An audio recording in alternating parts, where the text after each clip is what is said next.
Halo, selamat pagi, siang, sore, dan malam. Nah, untuk tema hari ini adalah jaga-jaga ketika terjadi resesi 2025. Jadi ini hanya persiapan saja ya. Jadi konon katanya kan di tahun 2025 nanti akan terjadi resesi ya. Jadi itu kata-kata orang besar ya. Jadi orang-orang besar yang bilang seperti itu.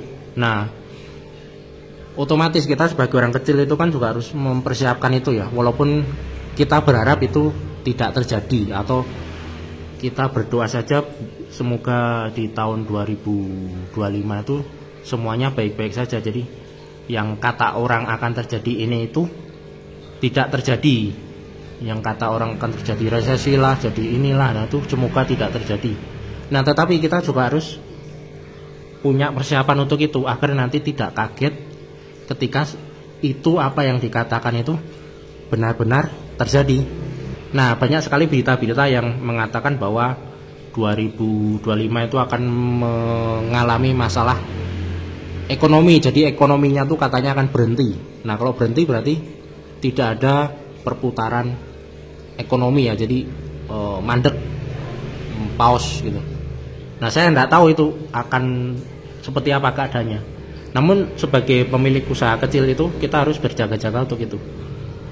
Nah, salah satunya itu adalah bukan salah satu, salah banyaknya itu kita harus mempersiapkan dari sekarang bagaimana cara mengatasi itu. Nah, yang pertama saya lakukan itu adalah biasanya menjual ikan yang mahal-mahal dulu. Jadi ikan yang mahal-mahal itu saya fokuskan untuk cepat laku dijual. Cepat laku dijual. Nah, nanti ketika uangnya sudah laku dijual, ikannya maksudnya, bukan uangnya, uang ikannya sudah laku dijual, itu bisa nanti dibelikan sesuatu yang harganya stabil. Misalnya emas. Jadi misalnya ikan mahal itu udah laku dijual, nanti bisa beli emas. Nah, nanti emas itu bisa kita simpan. Atau misalnya ikannya itu harganya mahal sekali ya, misalnya harganya tidak usah mahal sekali lah, misalnya harganya 1 juta aja. Nah, 1 juta itu bisa 500.000 kita beli emas, kemudian 500.000-nya kita beli ikan yang seperti itu tadi, tapi ukurannya lebih kecil. Jadi untuk jaga-jaganya kita sudah ada, yaitu emasnya tadi itu. Jadi ketika misalnya terjadi sesuatu, itu kita bisa memakai emas itu untuk dana darurat. Karena kalau misalnya terjadi resesi itu seperti ikan hias ini, itu nanti menjadi tidak akan ada harganya biarpun ikan itu mahal. Kenapa? Karena daya beli masyarakat itu lesu. Mereka tidak tertarik untuk hal-hal yang mewah-mewah. Seperti kasus di Venezuela itu kan, kuda mahal itu kan, yang di kebun binatang itu, yang harganya miliaran, itu mereka malah potong-potong kemudian mereka makan. Nah, sama juga misalnya nanti kita punya ikan mahal itu, karena lapar, karena saya lapar misalnya, nah bisa saja nanti saya potong-potong ikan tersebut untuk makan.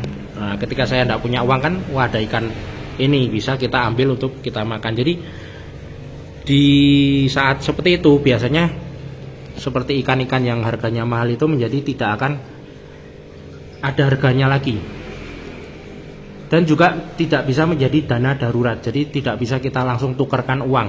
Beda kalau emas kan kita datang ke penukaran emas langsung ditukar dengan uang. Tetapi kalau ikan itu kita tidak bisa menukarnya dengan langsung, misalnya harganya 2 juta. Nah, kita tidak bisa menjualnya dengan harga 2 juta. Pasti nanti cuma laku 200 atau 250, bahkan nggak laku, karena memang ekonominya berhenti. Orang tidak ada uang untuk membeli itu. Nah, yang kedua itu adalah menjual ikan yang harganya murah-murah saja. Alasannya apa? Alasannya karena itu yang terjangkau untuk semua kalangan. Nah, misalnya ada orang yang kena PHK, nah mungkin dia ingin membelikan ikan itu ke anaknya, tetapi kan karena kena PHK dia kan tidak punya uang yang banyak. Nah otomatis kita orang itu akan membeli ikan dengan harga yang murah. Jadi sediakan saja ikan-ikan yang harganya terjangkau untuk semua kalangan. Jadi itu maksudnya. Jadi kalau misalnya terjadi suatu resesi itu kan biasanya orang menjadi turun statusnya ya,